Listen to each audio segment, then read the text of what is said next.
Hey, good evening, everybody. John Henry Soto here, along with Jorge Batista. We're very excited today because, as some of y'all know, or hopefully all of y'all know, because we talk about it all the time, but George and I are musicians. We played in bands, so whenever we have a band on in the house, we are so excited because it's our element. It's something that we love. SOULCHESS is in the house. We're gonna have a great time tonight, so please hang on tight. Don't go anywhere. Rock and roll.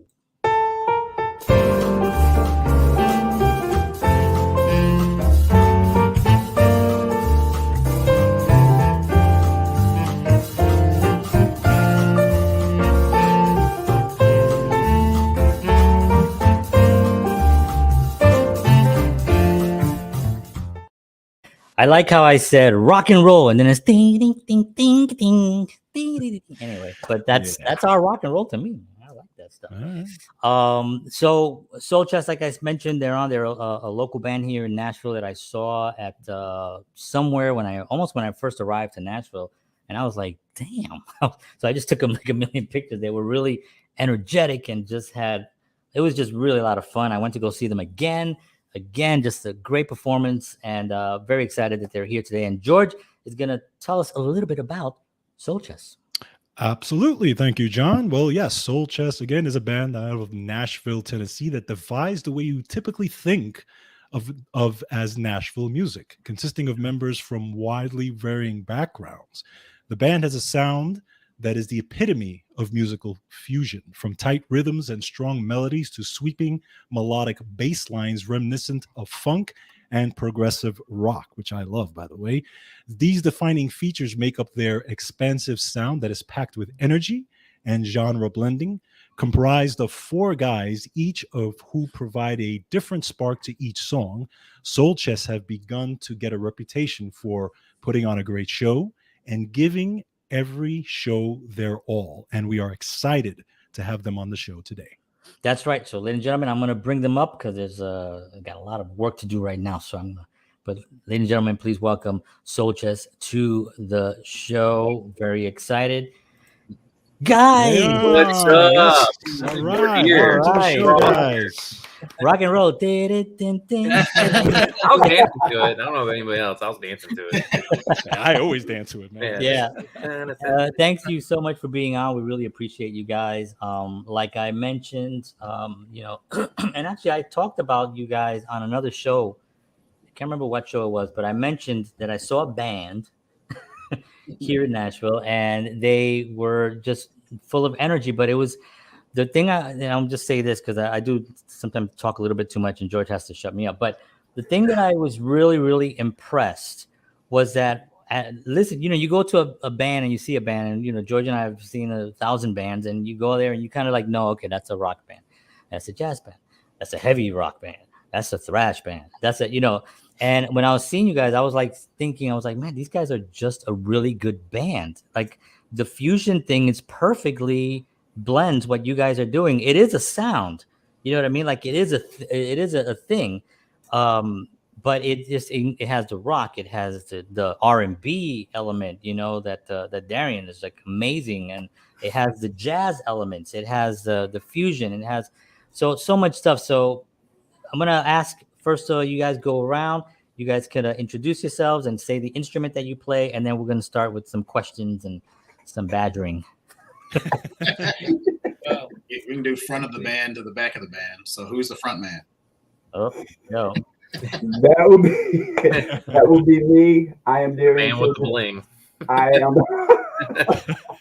all about presentation and to kind of distract from this madness, but it's a beautiful madness because it looks good. I like it.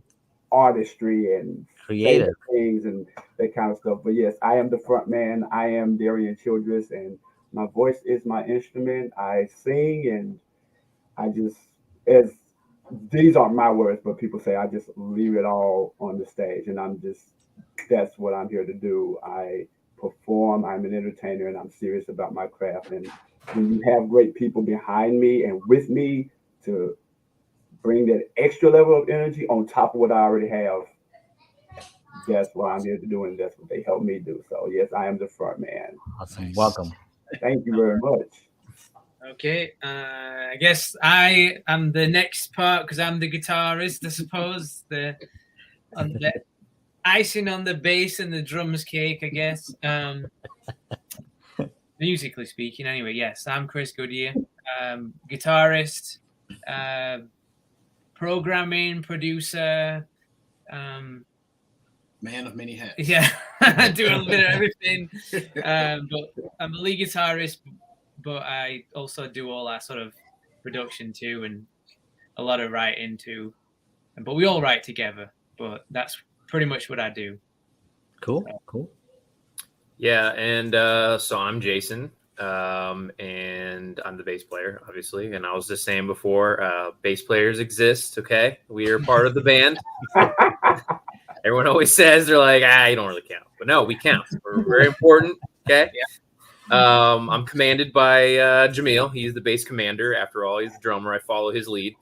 But yeah, so yeah, that's what I do. I mainly just play bass and help write as well, and organize, the songs together and stuff. One thing is Chris and I have worked together for a while, and we always work really well together. So it's always been kind of a great dynamic. But yeah, so that's me. Awesome. What up, guys? Jameel Aziz here. I play drums. I also help with BGVs on some of the songs. I think everybody's got a pretty equal part in the songwriting aspect. Like Chris will come out with the initial idea of the song, like the initial part, the brains of it, and then we'll just kind of play from there once we get a little bit of the lyrics and some of the chord progressions. And we'll kind of I'll bounce ideas off of him for what he wants for the drum parts. Jason will do the same for bass. Mm-hmm. Derrian will also think of different melodic pieces that will be able to go back and forth with the lyrics. So we kind of help do all that as a collective. But yeah, so I'm drumming BGVs. Well, welcome, guys. When Derrian says that he, people say he leaves everything on stage. It's so true. Like the first time I saw you guys, I think it was almost like 90 degrees, and you guys were playing. I think it felt like the amount of sweat was telling me it was. Oh yes, it was ridiculous. Yeah, it was definitely like mid to high 80s, but it didn't seem like, by looking at you guys, it just seemed like you guys were just going for it anyway. And the drench, it was literally dripping of sweat, all you guys. And you love to see that because like there's so much music that right now is sort of soft. If you listen to top 40 radio, everything has to be pretty. No one is like, and maybe live shows they gotta sweat, right? They're not robots, not yet anyway. But you really have to go out there and put it out there. And I think when you see that, it's what really keeps live music kind of going. You know what I mean? Yeah. It's really an important part for me. George, do you have I'd like to know how did you guys initially form? Were you come from another band? Were you friends? How did that work out for you? We can start with the two senior members of the band, the two that have been together the longest. Yeah, you might have picked up my accent. I'm from England originally. I moved here to Nashville in 2011, and I played music over in England and wanted to get a band together. And put word out there, via Craigslist back then. Good old Craigslist. Yeah. And found Jason via that means, and it took, honestly, we knew each other for a while. Went through a few failed things because it takes a lot to get a band off the ground. Yes. Life kicks in. So we knew Jason. I knew Jason. I moved out to California even for a bit, but still kept in touch with Jason. And then I actually came back. And Jason had been out on tour with a band. He was in a band called Skytown Riot touring. I came back and ran into Jameel at a jam night. And then actually that's where trail went dry on my part, and it kind of transitioned over to Jameel meeting Derrian. Well, tell him how you met Derrian and how you met Derrian. So I'd gone to a few events in Nashville that happened at the BB King's, and it was like a once-a-month jam session called Soul Vibes. And it was very similar setup to how Loud Jams is, if you've heard of that jam session. And it's basically just they'll come up with the set list of, like, they'll pick a theme. Like one night was hits of 1975, R&B and funk hits. So they just pick 20 songs from there, and then the musicians will sign up for it a couple of weeks in advance so they can do their homework, learn the song, and then everybody comes together and plays it. But I had seen Derrian at this event for probably a year and a half, and we had grown to know each other and hang out and all that stuff. And I was just like, well, the three of us, drums, bass, guitar, were looking for a vocalist. And I was like, y'all need to come see him. Y'all need to show up to one of these Soul Vibes so we can like see if he would be a good fit for us. Because we had already had a handful of songs that we would thought that might mesh with his voice and his energy. So I was like, come on out. I think Jason was the only one that was able to make it to one of the shows. Was it the Michael Jackson night specifically that you came to, or No, I came to the Prince night, and because and it was funny because like I didn't really want to go. I'm kind of a homebody at times, and I was like, fine. Jameel keeps asking me about this. I'll go. I'll support Jameel. And it's funny because like I couldn't find parking, which is why I hate going downtown. I couldn't find parking. Yeah. Finally found parking.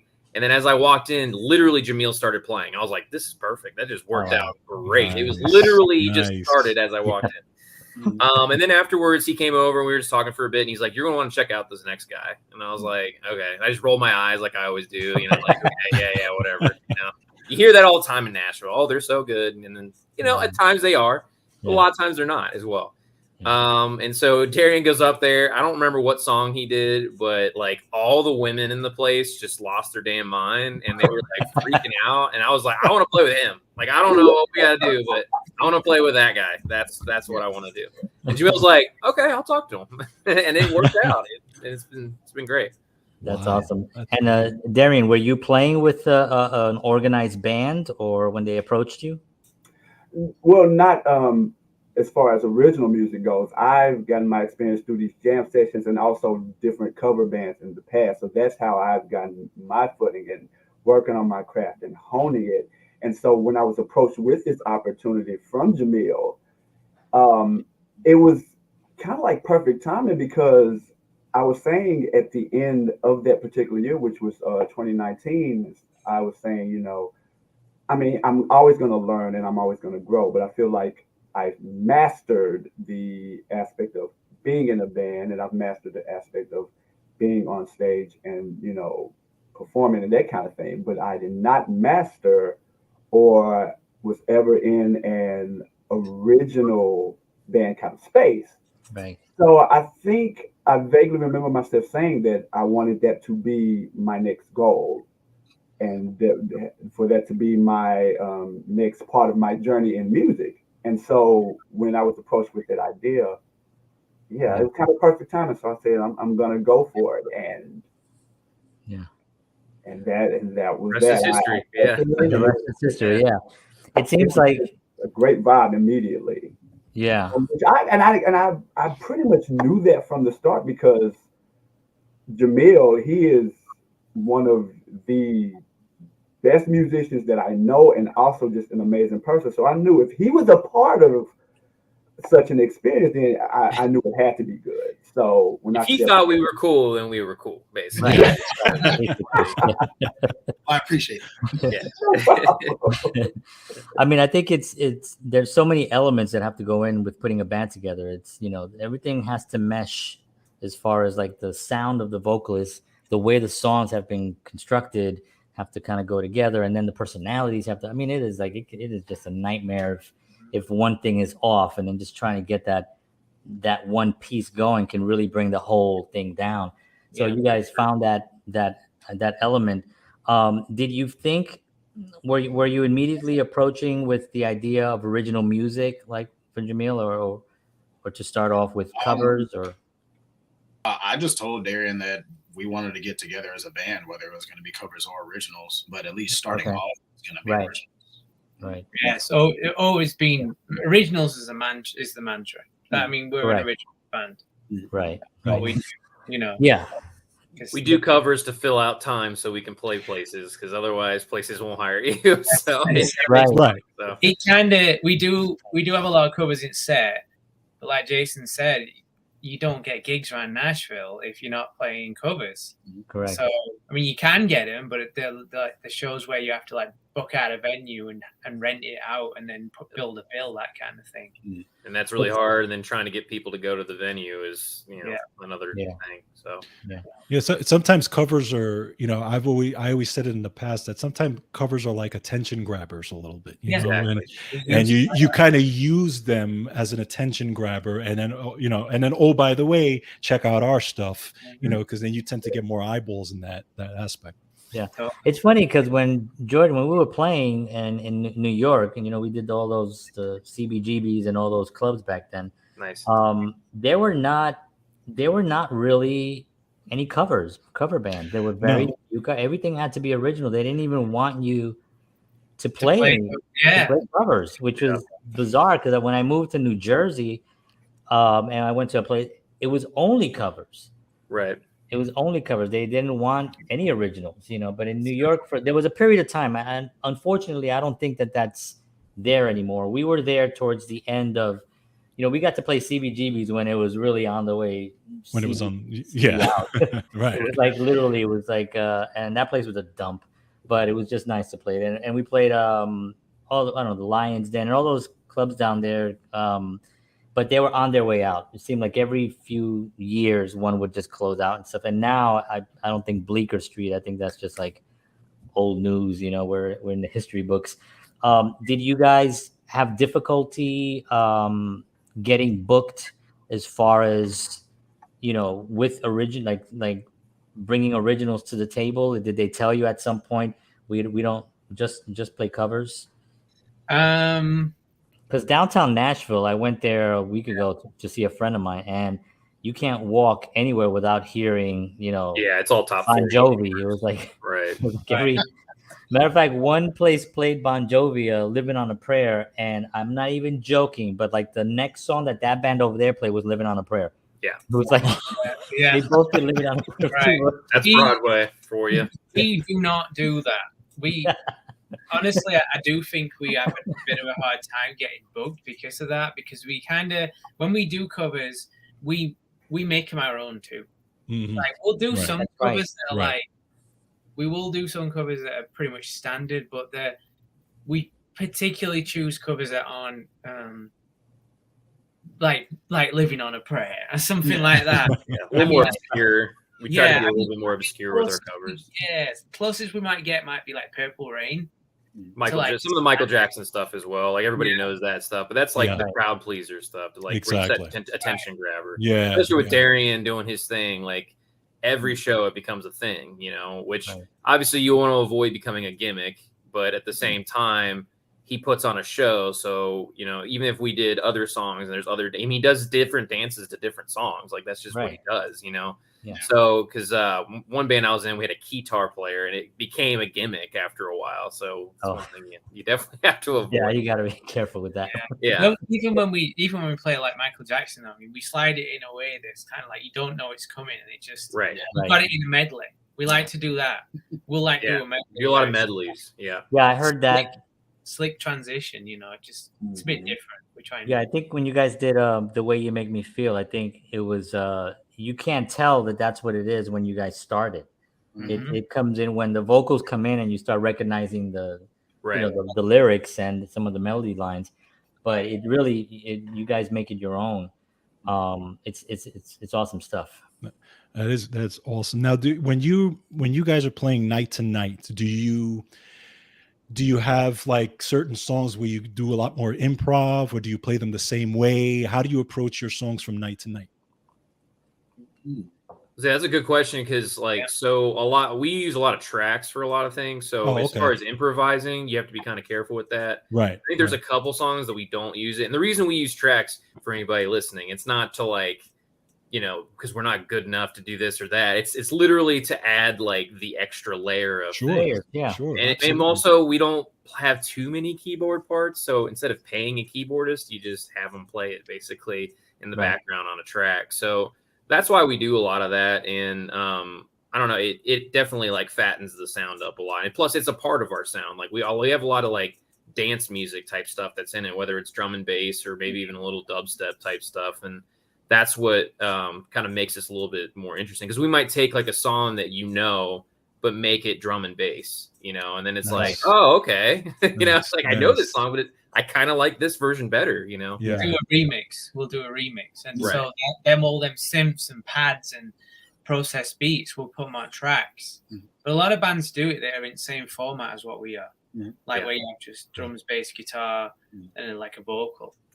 A lot. Well, one thing that we do that is kind of improve. Like we do like extend some songs out, Okay. and then we'll do like solos or like little jam parts or stuff like that. Like we did for whatchamacallit, I'm trying to think the police song that we're doing. I can't think of it right now. Yeah, Message in a Bottle. I can't believe I couldn't think of that song. I'm brain farting right now. So bad. But we do like a reggae jam basically in the middle of that, which is so cool, and it's such an interesting thing to do. And that's because that song you're not on tracks. You can just be a little bit more free with things. So when we have a chance, we definitely jam because I mean, number one, it extends the set. Number two, it just makes it a little more interesting too. Because I've noticed, like when we do those jams, people in the crowd like really get into it, which is cool. Oh, absolutely. And special things happen sometimes with those jams too, where you all of a sudden you're in the middle of it, and you're like, "Holy cow, this is completely gelling and working beautifully!" Right? Yeah. Like having those moments from what is it? The movie Soul from Disney. Oh yes. Everybody's in like a different plane. Exactly. I love that movie. Great movie. That was such a good movie. I saw it with the kids, man. We just a great message, and it really inspires you as a musician. Yeah, you know, just to know that there's a higher purpose of why you do what you do. Right. And I love that element of it. But with the track, when we like Rush, right? We were just talking about Rush earlier, and so obviously, you know, there's a lot of triggering, and that Geddy Lee with his feet, he hits these trigger things, and then insane. You know, which Neil used to hit all these trigger things and activate all this stuff. You know, I mean, that was like almost, that was a little bit crazy, but I think you're right. It fills it up so nicely, you know, and you know, I don't think that even like it has to be like, oh, by the way, we use, you know what I mean? We use it because it's yours. Yeah, it is. You know what I'm saying? You're not taking records that are famous. Our programming that we do on there. Yeah, programming. You pieced it together. Right. Yeah, so I mean, it's yours. That's what I was saying about so many bands that use it. When we think back to like way back in the 70s when Pink Floyd and the Who were using it. You can do so much. You can have voices coming in from here. You can have airplanes flying. You can create a different dynamic.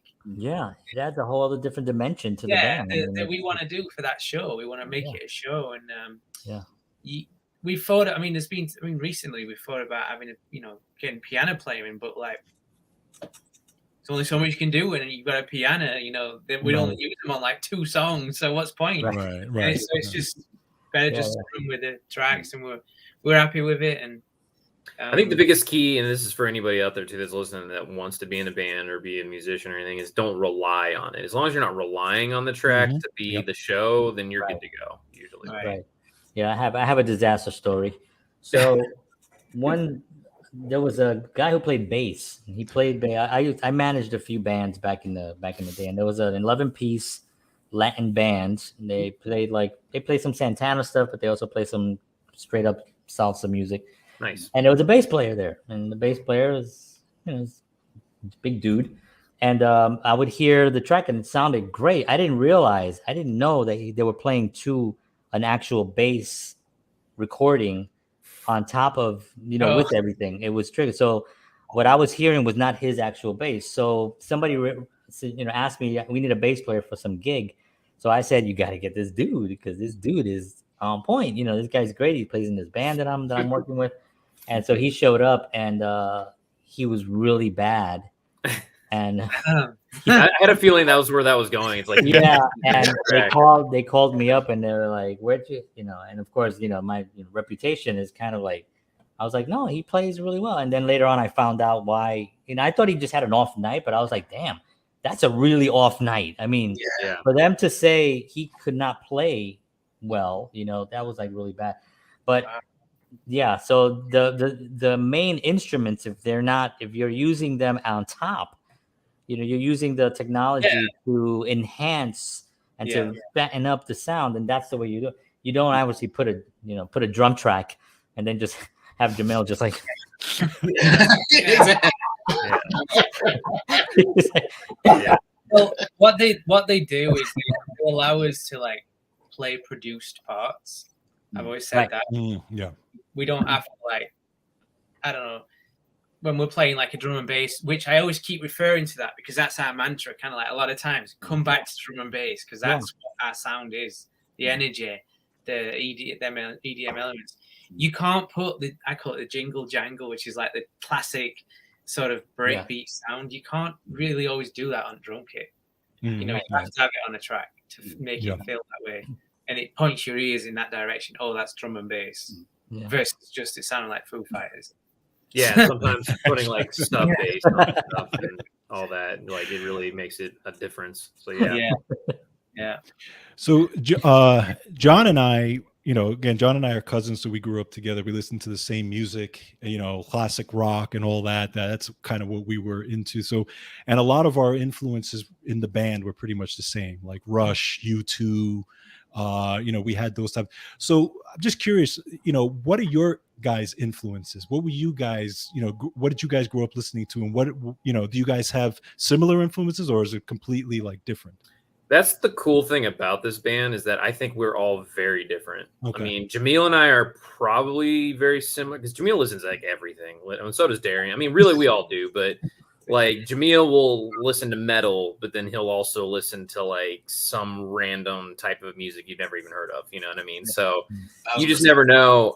For me, as far as my influences go, I was very classic rock as well. My dad was, you know, I had listened to the Beatles. I listened to Black Sabbath, Led Zeppelin, all those like bands out there.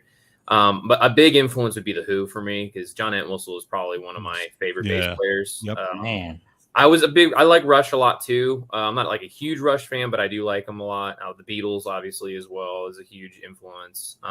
So it's like music like that. And then obviously in my teenage years, that's the pop punk years, basically. That was the Green Day and Blink-182, Sum 41, you know, all that teen stuff because I was a teenager at that time. That's where I started picking up bass. I would play, and a lot of times I would be playing that and then I'd be playing like the Ramones as well. Like that's how I learned bass stuff. And then I just took it from there. Nice. Awesome. Derrian?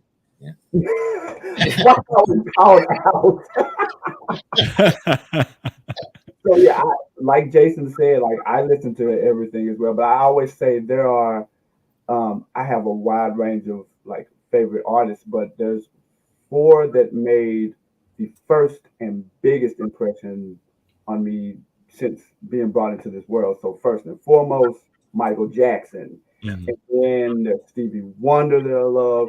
I love Whitney Houston because she what can you say? Yeah. And then Prince as well. And those 4 for me were like the first 4 geniuses. Yeah. Right.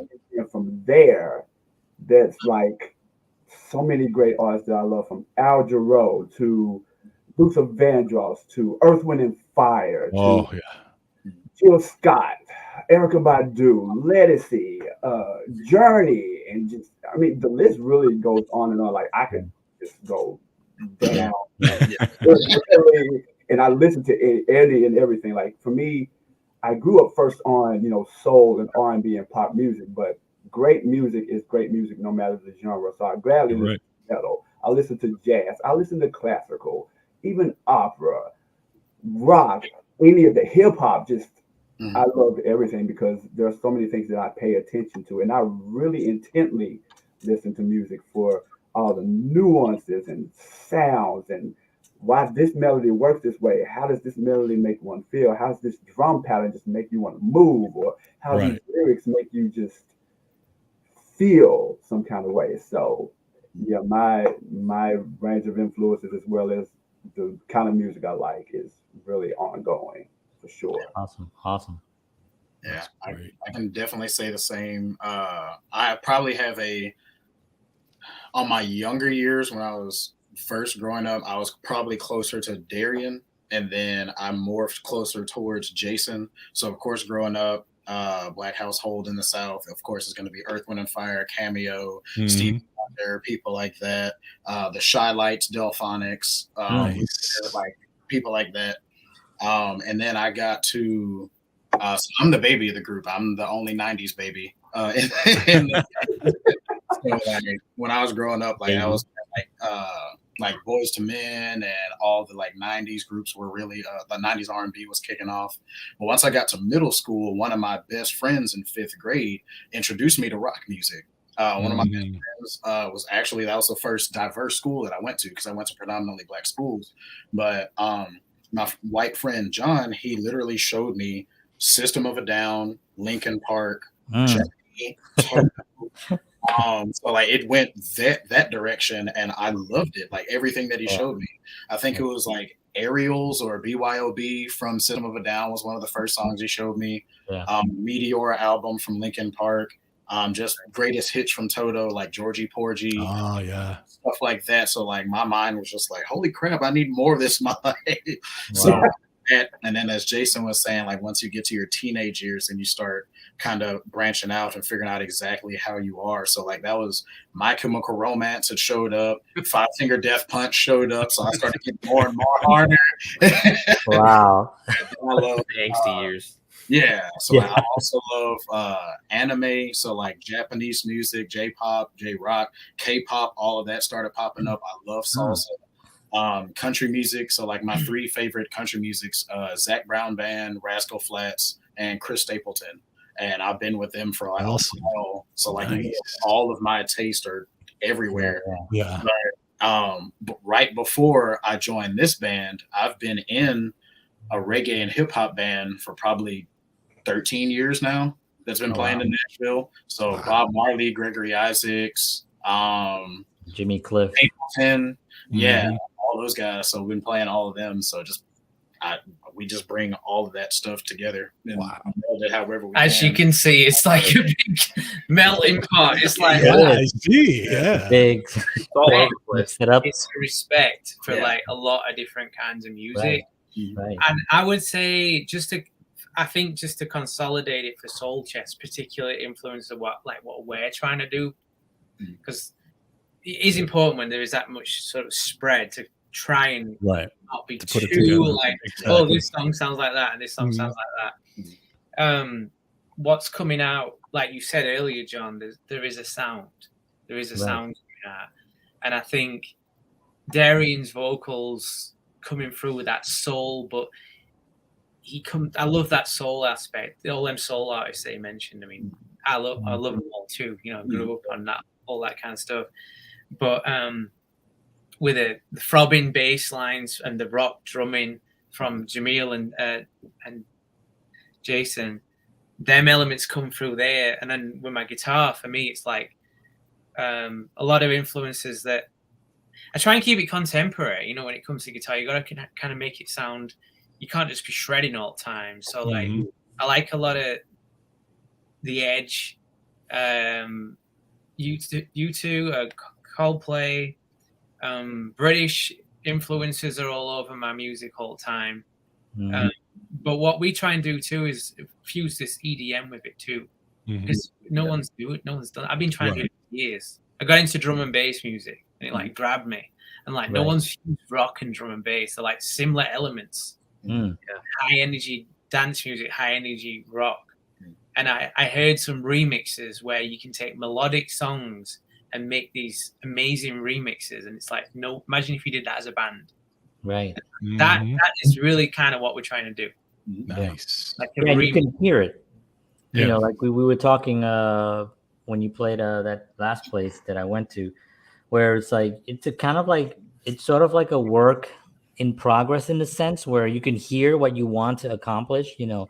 And I mean, because of the influences, you know, and Derrian's voice, R&B style, but he does rock. Like there's some of the songs that it's just like a rock singer, you know what I mean? So there's this kind of this element of you know, I think of the band, remember Living Color, that band? Yes. I thought same too. It's sort of like an element of that feel, you know, and then there's something else that really it's hard for me to identify, but there's something else mixed in there with it. And it just I mean, when I hear it, I know that it's different. You know, that's the ear, we've been listening to music. I've been listening to music since I was a kid. I've been playing since I was 9 years old. So I love music, everything, all different styles of music. So when I hear something that's just different, I can tell immediately, oh, okay, that doesn't, I know what they're all playing. They're playing instruments I'm familiar with. They're singing, which I'm familiar with. But when it comes together, it sounds like a different thing. And that to me was actually why I started following you guys, and just grateful that you guys are here. I want to ask you a little bit about I want to ask Derrian actually, frontman, because that always fascinates me, because it's like, to me it seems like the hardest thing to just, because not only do you have to put everything out there vocally, but you also have to also talk. You have to kind of like interact with the audience. You have to remember to make announcements of stuff. If I know you guys all jump in also and make announcements on stuff as well. But as the lead guy, you're the just naturally our eyes go to whoever is on the middle of the stage. That's just the way we're built. When you see a band, our eyes just go, who's front? And then of course, for me and George, George goes like this to see who the drummer is. Yeah, exactly. Who's playing those drums, man? And I was looking this direction to see who's the guitarist. Exactly. But generally, your eyes is always at, how was your training on that? You said you did some cover bands, but is it something that you did specifically did you ever have any fear? Was it just a natural thing where you're just like, boom, I got this? That is a very good question. Surprisingly, it's just from the training from the past bands that I've been in. And when I tell the story of how I've gotten to this point, it's funny because as a kid, I was shy, almost painful. Never really got out in front of anyone or performed in front of anyone except maybe a couple of times in school, and only one time that I've done it by myself when I was 5 years old. But other than that, like, I would sing and dance all the time, but it was under my parents' carport, and that was my stage. Okay. Nice. I imagined my audience, and in my yard, I had like 3 trees, and the way that the branches came together, that it felt like I was in an arena or a stadium or something. Oh, And cool. when nightfall would come and the street lights would shine, and they would shine through the leaves, it looks like concert lights. So that was my stage. Nice. I didn't do anything as an adult until just having fun, rediscovering my love for singing through karaoke. So it was from karaoke into eventually realizing, oh, I do have a voice and I do have this ability. Let's see what I can do with it. And then the cover band experiences started to come, which helped me to formulate my style and being able to be on stage and command, as a front man. And it's funny you mentioned, because you are right, and people are naturally drawn to who's in the middle and who's in front.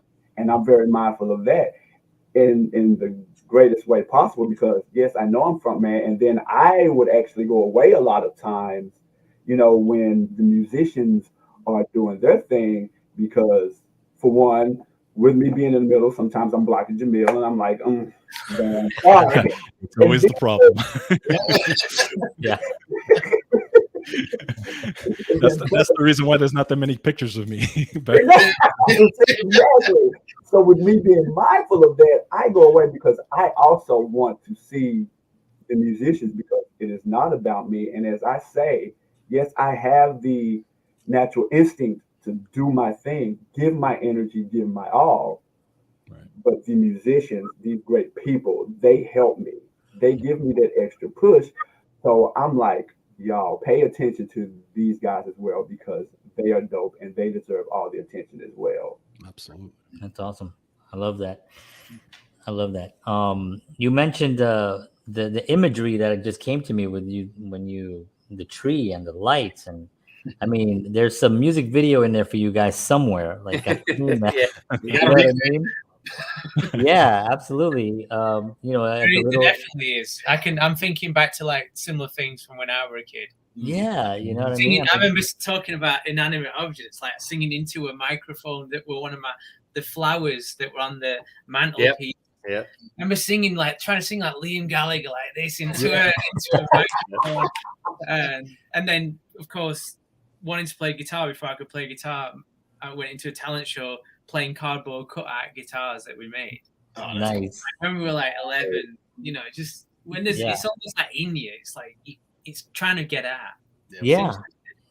That's interesting. I mean, definitely it's something that you can explore, and I think it also inspires others, because I think a lot of people have those types of memories when it's, that they're and being artists, especially singers and musicians. I mean, we had I had the broom or whatever I was playing. I used to take a shoebox and put rubber bands around the shoebox, and then if you go like that on the open space, it would go, it sounded really terrible. But my grandfather finally was like, okay, we got to get you something. But it was something that I always remembered, and I think that's really what's important about it. I want to start getting a little bit philosophical. All right. That means Chris is going to talk for about 3 hours. So you have to talk to him. Hope you're ready. He must be related to John. Yeah. I love the conversation, because it's an interesting thing, and here we go. Right? It's an interesting thing because you're born not knowing how to do a certain thing, and then you learn how to do this thing that impacts somebody else. Not everyone can do it, so there is that sort of not that we feel we're special, but we're different. There's something running through us that wants to come out and wants to inspire others, and it's coming out through these instruments. Can you guys, like, in one by one tell us a little bit about, like, what does it mean to you to want to communicate to an audience? Like, what's the real point that you want others to feel when you're playing? I'll say for me, it's the one thing I loved about starting this band. This is something that we don't shy away from. We obviously know we're half white and half black, like we see that. And what I love about it is my whole goal was to like have a diverse crowd, because my whole entire career I played rock, and it's mainly white people. Right. Like that's all it is, just straight up white people all the Doug time. and I are Puerto Ricans, and we were really in the minority playing rock. Yeah. Right, exactly. So my thing is, like, music is a universal language. You literally don't even have to speak our language to enjoy what we're doing, which is great. Like if we were actors and doing movies, like you're not gonna know what's going on in the movie if you don't understand what's going on. But music, it doesn't matter. And that's what's awesome to me, and that's why it's such a cool thing to do. But that was something that I always thought was interesting, and especially once we got the band together and we got everybody together, and it just kind of worked out the dynamics, and we have all our different friends, and we all come from different places. Like the crowds are becoming more and more diverse, and that was something I've always wanted to do, because we should all just be together and just enjoy music. That's really it. It's super simple. I love it. Who's next? So for me, my mom was a elementary school music teacher. So there's all kind of random instruments at the house, between different hand drums, djembes, xylophones, piano at the house, and all that stuff. And I just always loved playing. And I'm like the youngest of like 4 grandkids on my mom's side, and everybody played something. So my older brother also played drums. My 2 cousins played wind instruments like trumpet, saxophone, but we would always get together and just mess around and learn how to play on the piano. So I always loved just getting together and making music or playing music with everybody else, whether we had an audience or not. Because I will, like, if I know John has seen it with our performances, if you see me playing, I'm not looking at the crowd. I'm literally smiling and looking at Chris and Jason the entire time. Yes. Just having a great time. So we could have 3 people. We could have 3 people in the audience, 10,000, and I'm still gonna be smiling, having a good time. Yeah, I do have a lot of pictures of Jameel smiling. He does it a lot. We haven't. I was like, this guy's great. He loves what he's doing. He just loves life, man. That's why I love man. it. That's like, I don't always love life, so I need somebody like that. It's a good balance. I'm like, smile at me or something, man. I need it. I love that. What about you, Derrian? What do you think?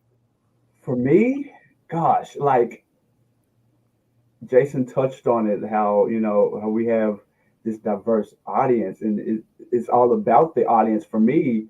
Because, well, first, we as musicians, we want to satisfy ourselves, our desires, hone our craft, and we want to be pleased with what we're doing for ourselves. But, for me, like personally, with them or with other musicians that I perform with, when I step on stage, it's not about myself anymore. It goes beyond myself because what I am doing and what we are doing is a service to people. There's already so much madness in this world, so much craziness, so much negativity, so much this, that, and the other. For at least the moment that, hopefully for the entire duration of our show, but at least for a song or two, we want to bring escapism, forget about anything that's been going on. And I personally, I want to see smiles. I want to see people moving. I want to see people singing along.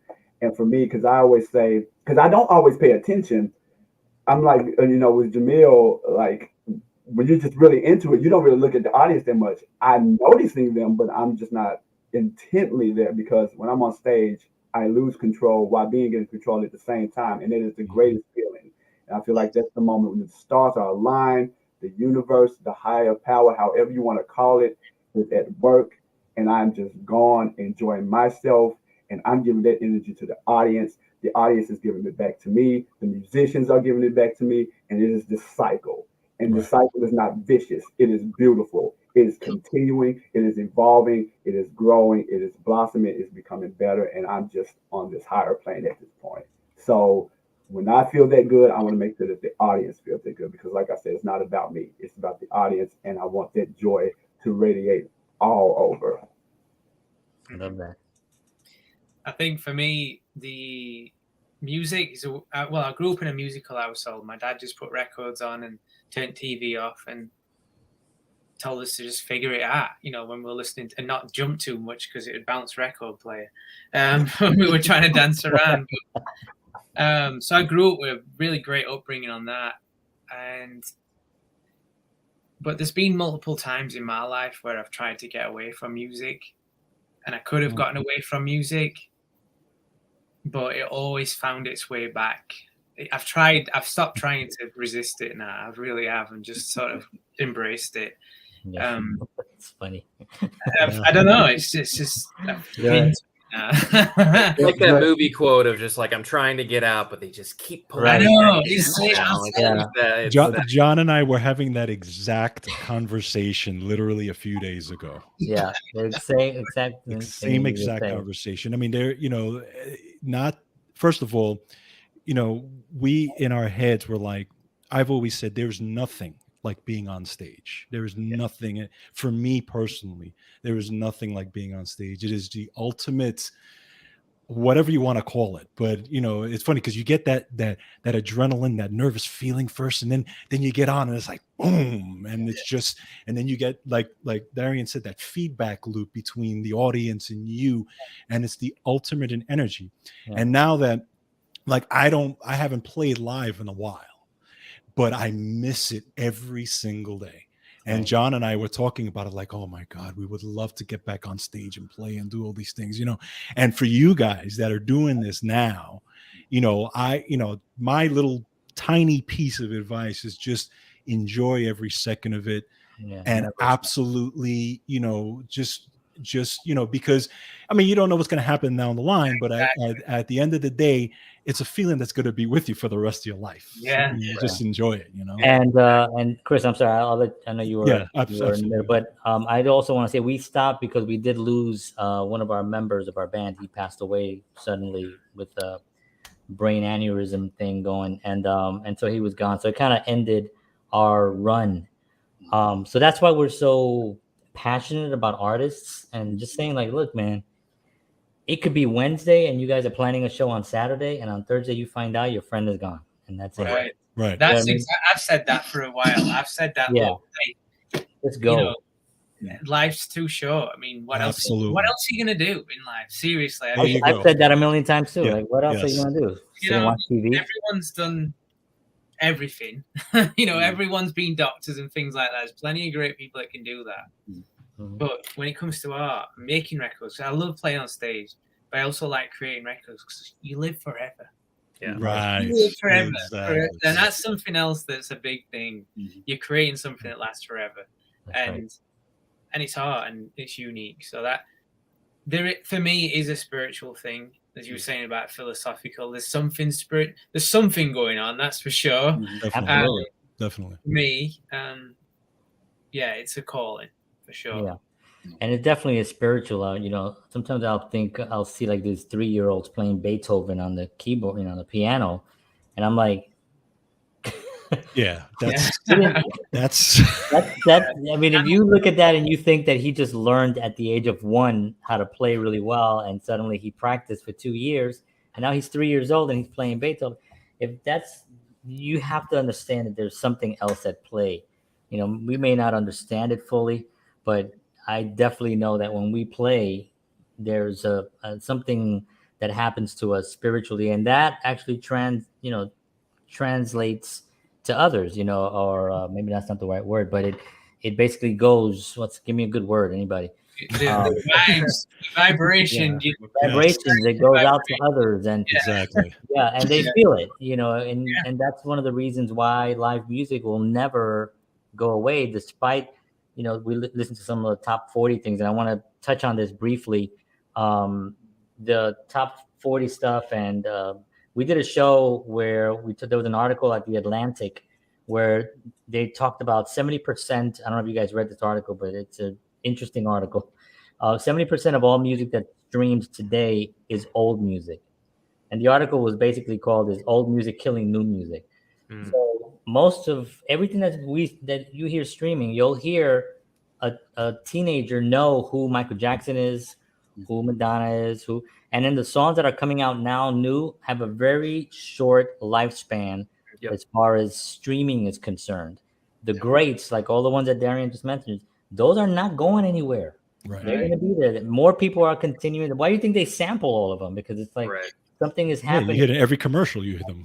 Yeah, and I think something is happening, and I want to get you guys' take on it, that the industry is kind of doesn't want to really spend the time nurturing artists anymore. They kind of want to go to TikTok and get who's got 1 million views and put that person on, put a little money. As soon as they die out, send them off on the road if they can, or they just die off and on to the next thing.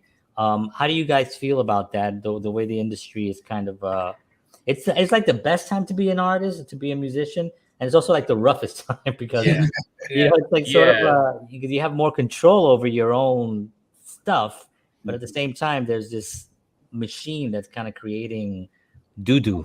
Yeah, I think the biggest thing is it's just different. It's a completely different time that we're in now, and that's something I've actually talked to a lot of people, a lot of other musicians, whether it's my former bandmates or whatever, like ad nauseum. And the biggest thing is, and this is where things get frustrating when it comes to the music industry. I've been burned 1 million times. That's why these guys are probably a little more like excited about stuff than I am. And they're like I feel like they're dragging my corpse around sometimes. And I'm just like, I don't want to be here. But then I'm like, what else am I going to be doing? You know?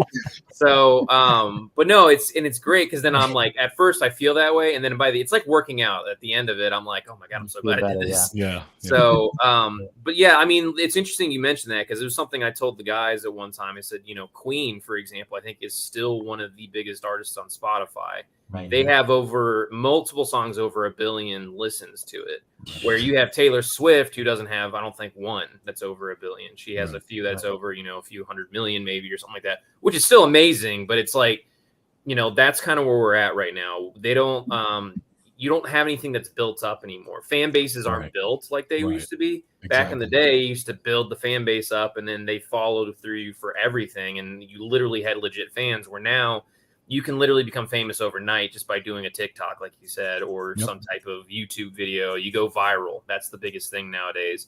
And the quicker, I've learned this, the quicker you get famous, the quicker you lose fame. Absolutely. That's just how it goes. It's like, there's almost something to that, you know? It's like, it's because you didn't earn it enough, really. I mean, you just basically, you got it one night and now it's not going to be there anymore.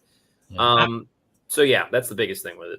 I've observed that thing about what you were saying, John, about the artists that you see, these big name artists, then the people who are playing stadiums and stuff like that. There's not many new acts doing that. No, there's really not. They're all old ones, and I'm like, they're all new ones. But I think another thing too, as well, if you pay attention, I'd be intrigued to see that same article and what percentage are actually bands as well. Because the way that the music industry is now, it's a lot easier to, you know, develop a solo artist, and everyone seems to be solo artists. Right. And that's been one of the frustrating things for me in Nashville personally, is that you know, it's kind of hard to be. It's another layer of complexity in Nashville being in a band because everyone's kind of like playing in all these other bands and there's no solidarity. I've often likened Nashville to being like a big giant musical orgy. You know, there's no right. there's no like I don't know, I say solidarity, but no faithfulness to one thing. Like when I was back in England, it was like you get with your mates and one of you can't really play that good and one of you can play a little bit better, and it kind of forms its own thing and makes its own artistic sound. And I think that that's something that is missing, like the art in it. But honestly, I feel like for us, generally speaking, we try, and I know for myself, we try to be self-actualized. And by that, I mean, we're having a damn fun time anyway, regardless. Let's have a good time, because you can get onto the charts, you can make it all that. But a lot of them artists who make it big time, they reminisce about times when they were playing all dive bars and they were like, they want to go back to them times when a simpler time. So it's like, just enjoy it for a moment. Because like you were saying earlier, it could be gone. So it's like, be self-actualized. Don't be dependent on that kind of stuff for your happiness. That's my, and I know our philosophy about it all, because we all have a very good time when we're together. It's great advice too, just for musicians as well. Like I remember when I was like 15, 16 years old, when I started doing this, I was a big fan of this group that was in where I was from. And they were, getting bigger and bigger and all that other stuff. And I remember he told me, he's like, don't get into this for the money. Don't get into this for fame or anything else. Like, only do this because you have to do this, or that you want, you like, that's what you think about. That's what you're passionate about. And at first I was like, being a teenager, I was like, yeah, whatever. But then as I've gotten older, it's rang really true. I mean, if you're in this to like try to make a lot of money, you're in the wrong business. Because just having that attitude automatically kind of puts you out of that business. You know what I mean? Because that's not really what the business is about. That is there. Like I said before, there's a machine that kind of put together, and it kind of cranks out these, spits out these artists like Tic Tacs. And then when they get sucked up, and I'm trying to be all metaphoric, but when they get all sucked up and dried out, they disappear and they're gone. But these artists that we all love, they worked just like Chris said. They got together. Maybe one guy wasn't. I mean, Metallica didn't know how to play their instruments when they came up with the name Metallica. Right. They had the name first, and then they're like, maybe we should learn how to play. Yeah. And then they got in and they got to play. U2 was a horrible band in the beginning. They don't talk about it themselves, how they just couldn't really play that well. They just worked at it. But there was that solidarity between those guys that they decided they were going to go out and do something, So I think in Nashville is very interesting. Like you said, Chris, I don't really know much because I just got here. Like I've been here like 8 months or 9 months. But what I've seen is just a lot of people trying to get into the right thing, and not, this is an outside view, but from what I feel, everyone trying to get into the right situation, but not necessarily making the situation for themselves what they want it to be. Just trying to find writers, and they want to writing groups. Everything's like modular. Yes, exactly. Lead singer. I'm a soloist. I'm going to build a band behind me. I need a modular. I need this bass module. I need a drum module. Just build it like that. Right. Yeah. And it's interesting. But you guys are doing it the right way, by really just, really building it from the bottom up, and really putting in the pieces and putting in the work as well. And I love the dynamic between all of you too. Jason is hilarious. They're dragging me up, and then Jameel is always smiling. Darren is just dancing. Chris is like philosophy. I mean, you guys have all the elements. I feel like you nailed all our personalities. That was like really well done. That was well played. Almost kind of like a weird Justice League type of thing. Yeah, Well, it all meshes together because it all works. Yeah, that's what I was saying. That it just nothing really works. conflicts really. Because I remember you asked before we got on this. You were like, "Is there any like times where you guys maybe fight, or you like there's anything like that?" Honestly, no. And it's kind of crazy. And I know it sounds wild. But it's because, number one, I think we all respect each other a lot. And that's part of it. And then on top of it, we're not taking this overly too serious to the point where there's so much pressure on you. Where I had problems with bandmates in the past was because there was a lot of pressure on us. And since there's not And even if it became a situation where we did have a lot of pressure on us, we at the end of the day we'd be like, we're not going to forget where we came from. So Right. it doesn't matter if we became the most famous band in the world or not. It's like we're still going to be the same and stay as humble as we are. So. And the joy of it is that you can look across the stage and see someone that was there when you guys were starting. You know, exactly. We're putting it together, so that never goes away. Right. It kind of reels you back in. Yeah.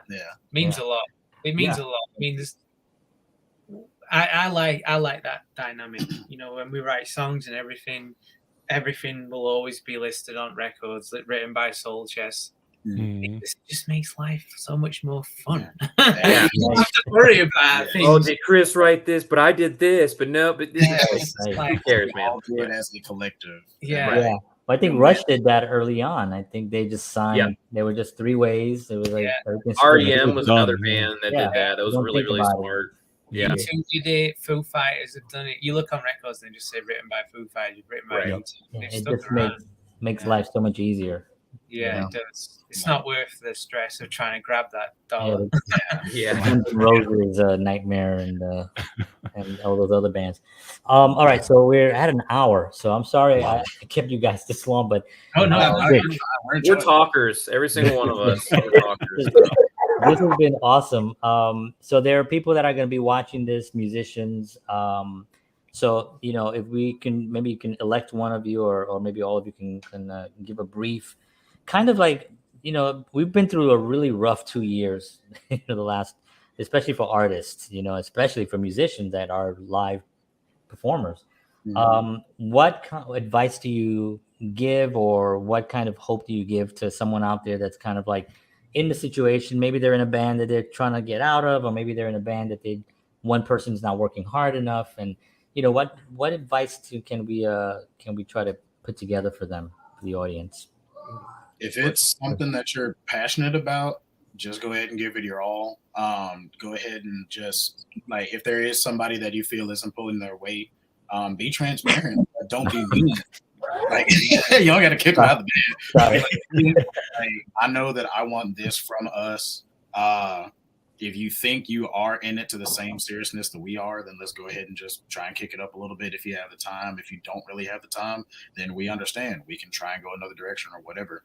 But we literally started SOULCHESS December 19. Like, we found Derrian, he came to his first rehearsal December 19, and then we were rehearsing in my garage once a week, songwriting, putting covers together, stuff like that. And we got into a studio.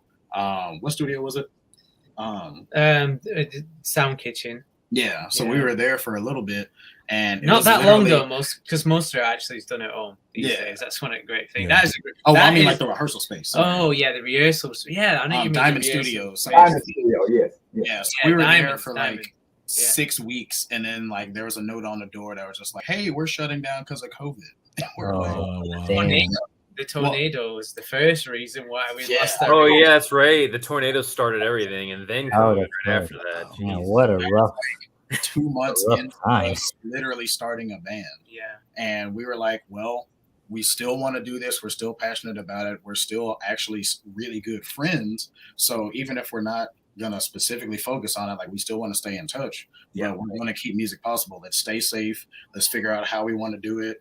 If you want to still rehearse in the garage, wear your mask, do all that stuff. Like, just come in, like, whatever our level is. But yeah, if you're passionate about it, just make it happen. You literally only live once. Like, why would you hesitate if it's something that you love? Right. So whether it's art, or if you're passionate about politics or passionate about doctor or whatever, but if it's specifically art, yeah, just do it. Make it by any means. Yeah. I mean, it's so true that we let the outside world and sometimes outside people dictate how we should feel about something that we're passionate about. And even if it changes it just this much, you know, someone makes a comment or they make some kind of suggestion or something, that then it really just shifts your whole, the intention that you had and the goals, you know. So you really do have to have what Jameel said, just almost like tunnel vision in a sense, you know, and just say, this is what I'm doing. And somebody says, yeah, but don't you think that, shut up. And then just and that person over there says something, hey, shut up, and just keep doing that until you find your your way. But listen, guys, you guys are awesome. I really appreciate you guys taking the time, over an hour to hang out with us. I'm here in Nashville, so you guys obviously whatever you guys need from me, if you guys, I do my photos. I still have photos that I have to send you guys, so I apologize. It's been Nice. Okay. Look forward to seeing Yeah. we got some good photos. It's content. We need content. Yeah, there you go. There you go. And anything else you guys need, always reach out to me. It'd be more. I'd be honored to help you guys on your journey and stuff. So definitely keep me Really posted on stuff. Appreciate it. George lives in New York, so he's not. New York. Maybe we'll make it out to your way at some Hey, point. if you do, I I'd love to see you guys. I man. played there once at Gramercy Theater, and I loved it. It was one of my Nice. favorite places I've ever played. So. Absolutely. If you guys come out, let me know. I'll definitely You guys go be see playing you. everywhere eventually, so eventually, George, you'll see them. So, Definitely. There you go. definitely. Guys, thank you so much. Thank you, Hang guys. on tight. Don't leave just yet, but we're just gonna close out the show. Thank you again. Appreciate you guys, and we'll see you all very, very soon. Take care. Peace. SOULCHESS, everybody. SOULCHESS. Everybody check them out. Wow, man, those guys, Awesome, huh? man. Awesome. What a great I group mean, of guys. and it's funny because talking to them, you kind of also felt that a little bit of the dynamic that we had, because we were Yes. all, Yes. us four were kind of that in that same, or us five, I should say, because I say four now. But us five were kind of in that same, we kind of talked about things and we Mhm. had our little discussions, but we never really fought. We always Right. kind of loved each other, and it was like the music is really what mattered and stuff. And just seeing these guys doing it, it just makes me happy, and it's why we do what we do, and why I'm trying to do more of this. Absolutely. So, but yeah.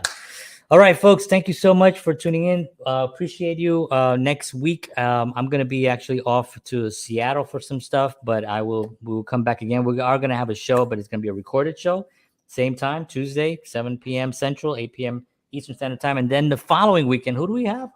Following weekend, we got some great guests coming up. Following week, actually, we have David Sanchez. Yes, David Sanchez. Keyboard player for Eric Clapton and Sting. Yeah, so that's going to be a fun conversation. Yes. We'll talk about stuff. So thank you, everybody, for tuning in. Appreciate y'all. See y'all soon. And as always,